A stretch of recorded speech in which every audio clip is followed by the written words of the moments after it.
Usa kamayng gabi mga angkol ug mga auntie at syempre sa ating mga pamangkin. Tugutin isab kaninyo na mga sa katahuran nini mga oras ha. Good evening po. Ayan, magandang gabi. Happy Feel Good Friday. Awards, no? At Friday ngayon, 6 days na lang bago ang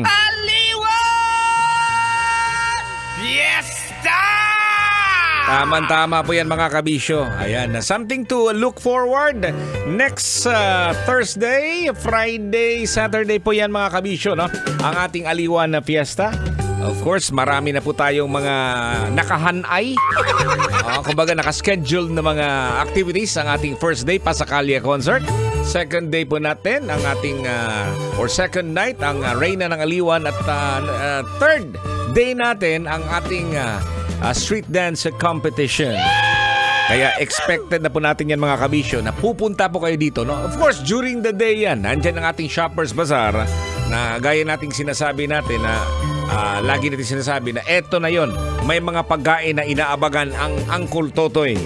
Labi na yung, ano ba yon? Empanada galing Ilocos. Sarap nun, di ba? Sana merong bukayo. Masarial at saka ampaw galing Cebu. Ay, sarap nun mga kabisyo. Anyways, welcome once again, no, sa ating programa. Ito yung Friday edition po ng ating programang Tutoy na Love. Kasama nyo pa rin ang inyong Uncle Totoy Awards, no? Uncle Totoy ba to? Dito yan hanggang 12 midnight po mga kabisyo. At syempre, ayan, ikaw ngayon, no? Ikaw ngayon na nakikinig sa akin ngayon, no? Habang hawak siguro ang manibela, hawak siguro ang cellphone, or ano ba yung hinahawakan mo dyan? Di bale, malambot ba yan o matigas? Mahaba ba yan o maigsi? Depende, hindi na ako interesado dyan. Tanong ko lang ha, ikaw, kabisyo, malaya ka ba ngayon sa mga utang? Sige nga, no? Malaya ba, no? Ang salitang malaya sa Bisaya, ibig sabihin yan, natutuyo. Kailangan pa bang i-memorize yan? Basic. Salitang Bisaya, malaya toy. Oo, nalaya na toy, natuyo na. Pastilanan. Pero alam naman natin yan mga kabisyo. Siguro lahat po sa atin, kung hindi naman lahat siguro 99% ng mga kabisyo po natin nabubuhay sa utang. Oo. Hindi, totoo yan mga kabisyo. Pati nga yung sa tindahan, sa sari-sari store, yung kapitbahay mo, hindi mo nga na binabayaran eh. Ilang linggo na ba yan? Ilang araw ba yan? Oo, simple lang na yan mga kabisyo. Pag ikaw naman yung nagmamay-ari ng tindahan, siguro, pag hindi ka naman nagpapautang, ichichismis ka rin naman sa mga kapitbahay. Sasabihin siya, damot niyan. Huwag yung bumili dyan kasi hindi nagpapautang. Ang bihira naman talaga mga kabisyo. So yan po ang ating pag-uusapan, no? Ang utang.